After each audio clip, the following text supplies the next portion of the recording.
The Mystery of the Great Pyramid is the second Blake and Mortimer adventure, the second story they have together, although Blake only makes an appearance after 3/4 of the story has going on already, but never mind. Mortimer does a great job at solving some problems. Hi, I'm Annie and it is Thursday. So it is Eurocomic Thursday on Obscure Book Adventures. Every Thursday I talk about a European comic or graphic novel. And as I'm also doing this huge Blake and Mortimer project, I will read every Blake and Mortimer comic that has been published. I will be talking about The Mystery of the Great Pyramid, the Blake and Mortimer adventure comic.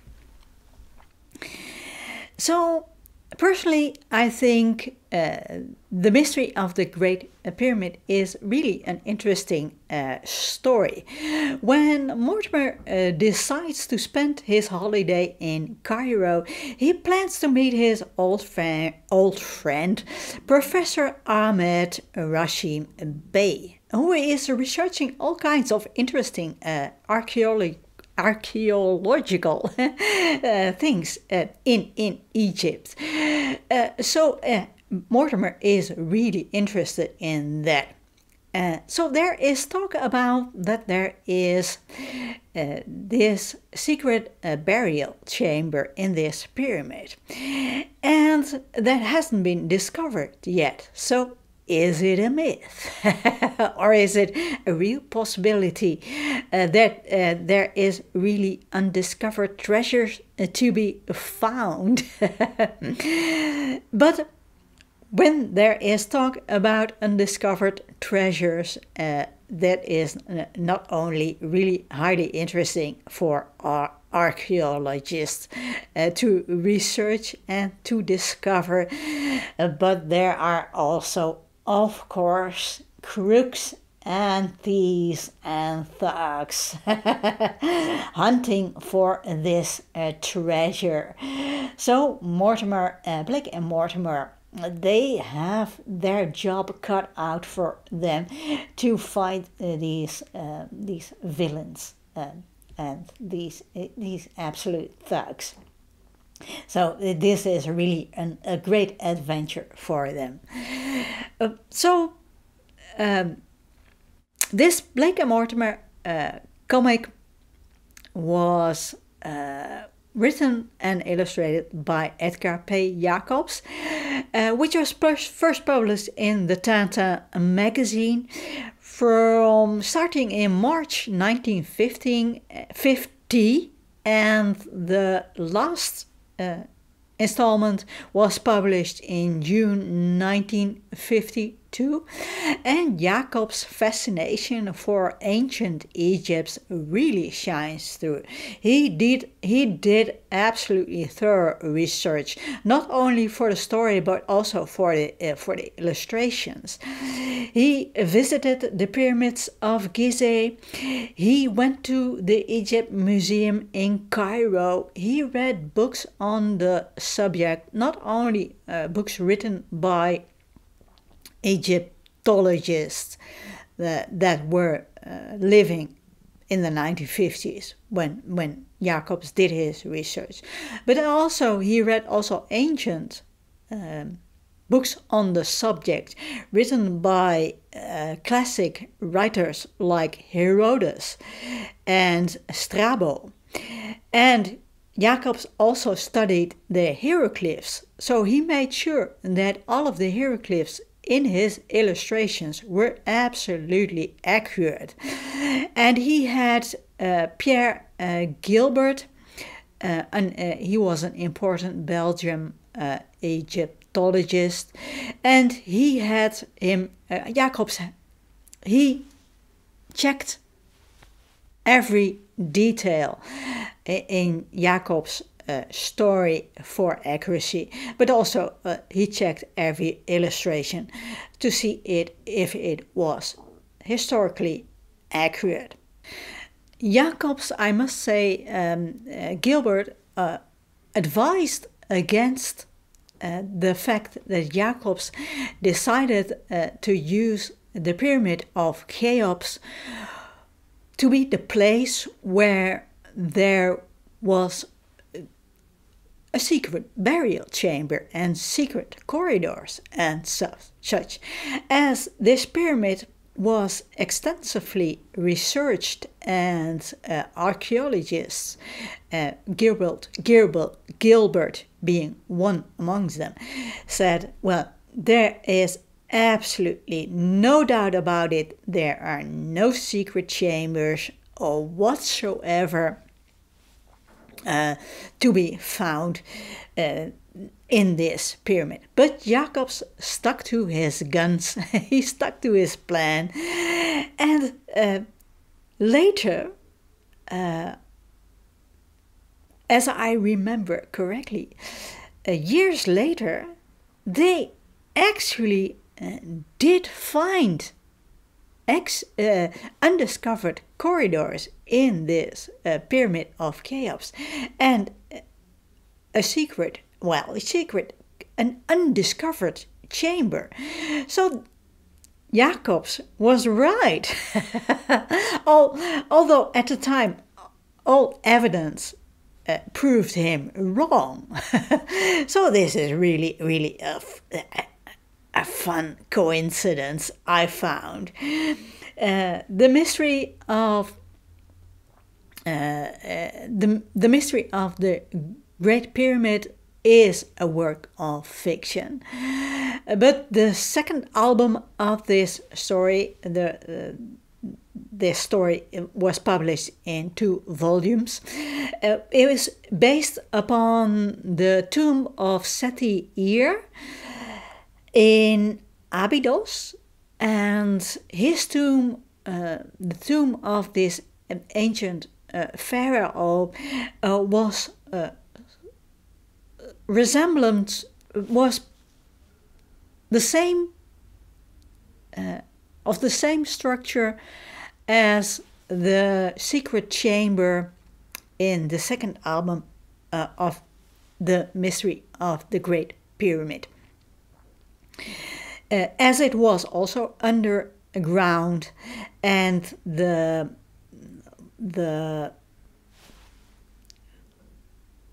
I don't know how to put it, but where the sarcophagus was displayed, it was also surrounded by a moat. So Jacobs used this recently, well, when he wrote this story in the 1950s. He based this new research, he implemented it in his story. So there was during the time in the 1950s, late 1940s, all kinds of interesting archaeological finds and research going on in Egypt that Jacobs really found interesting. It wasn't only Agatha Christie who was absolutely interested in it and used it in fiction. When researching this comic, I stumbled upon the fact that there is a sequel to this story, The Last Pharaoh. And The Last Pharaoh, this is the Dutch edition. The Last Pharaoh was published in 2019 and was written by Jaco van Dormael, Tomas Gunzig and François Schuiten. And François Schuiten did also the illustrations. And this is absolutely a magnificent story. You have to see this story, this album, this comic graphic novel, as one that stands alone, apart from the original Blake and Mortimer series, not only because the illustrations are in a completely different style, but also because the story is set in 2019.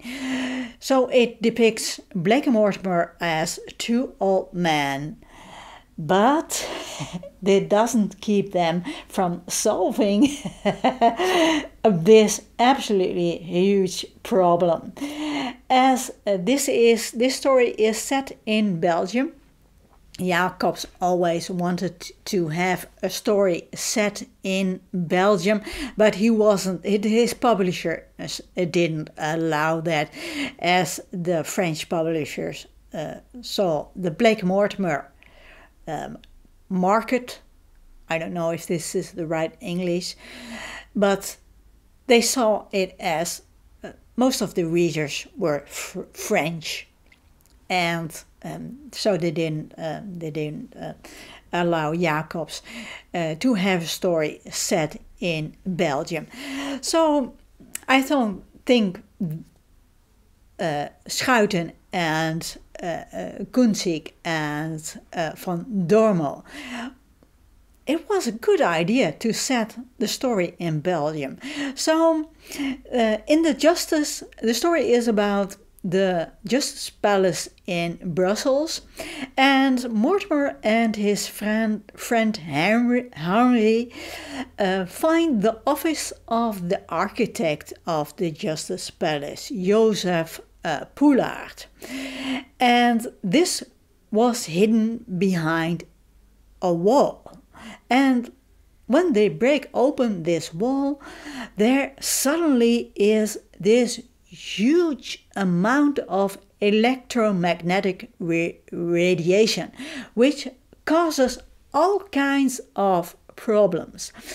In this story, it's like within the Mystery of the Great Pyramid, it's mainly about Mortimer solving the problem.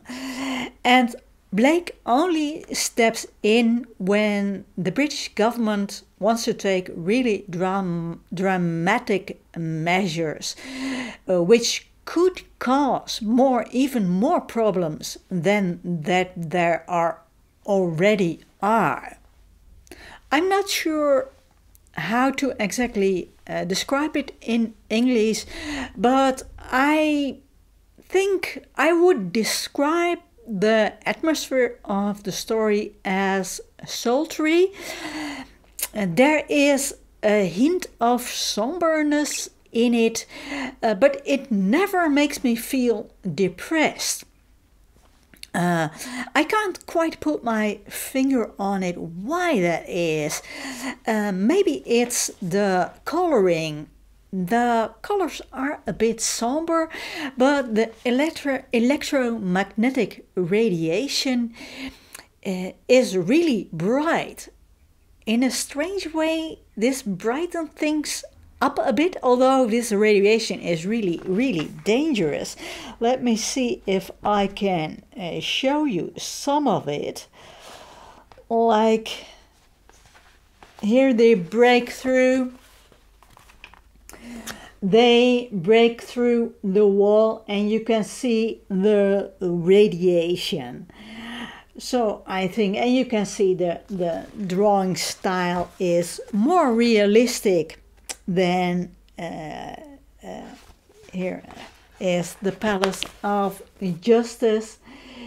You can see the architect is really, really, really detailed. And it's really, I think, the drawing, the style of illustrating is absolutely wonderful.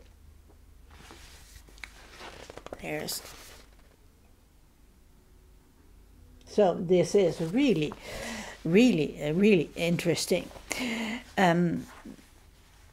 There is little suspense in it, like it makes me sit on the edge of my seat, kind of suspense, but I don't think that really matters.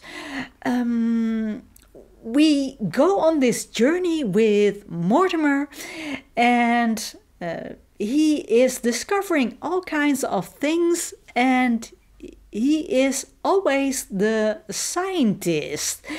He is always looking at things. This is interesting. How can we solve this problem? There is, of course, a time limit which causes us some suspense, but it never, how shall I put it, unnerves Mortimer. He goes on a steady pace, solve the problem.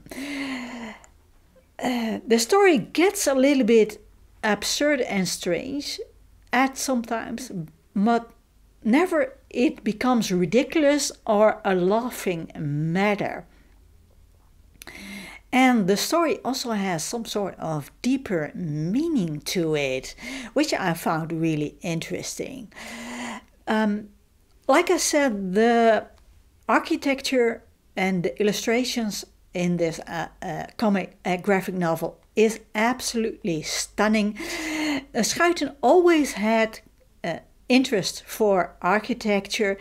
You can see this in other work he did as well. Maybe something that both of his parents were architects, so maybe this interest was inherited from his parents, probably, I think. But he is really, really, really very, very skilled at drawing architecture. You can see that Le Dernier Pharaon took him a long time to finish. It took him about 4 years to complete this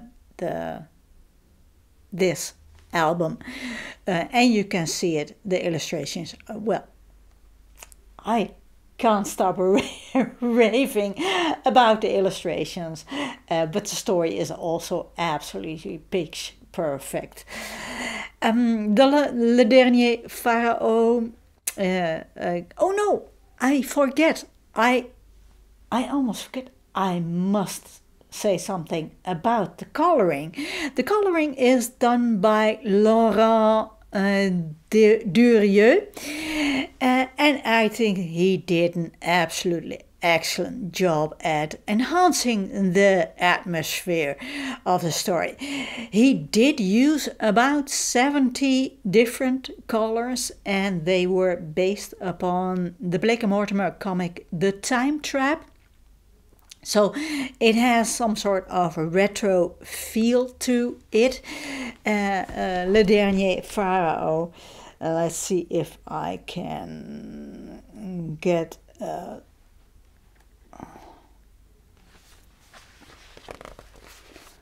you can get a little bit of a feel of the coloring. It is, well, I think it's absolutely wonderful. Le Dernier Pharaon gets only a 3.65 on Goodreads. I do not agree with this. I really don't understand it. Yeah, you have to see this as a standalone, as yes, it is a sequel to an original Jacob's Blake and Mortimer comic, but you have to see this as a standalone, I think. And it is. I rated it 5 stars. I don't really understand it.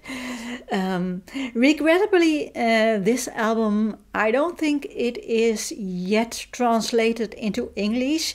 So if you can read Dutch or French, you are in luck.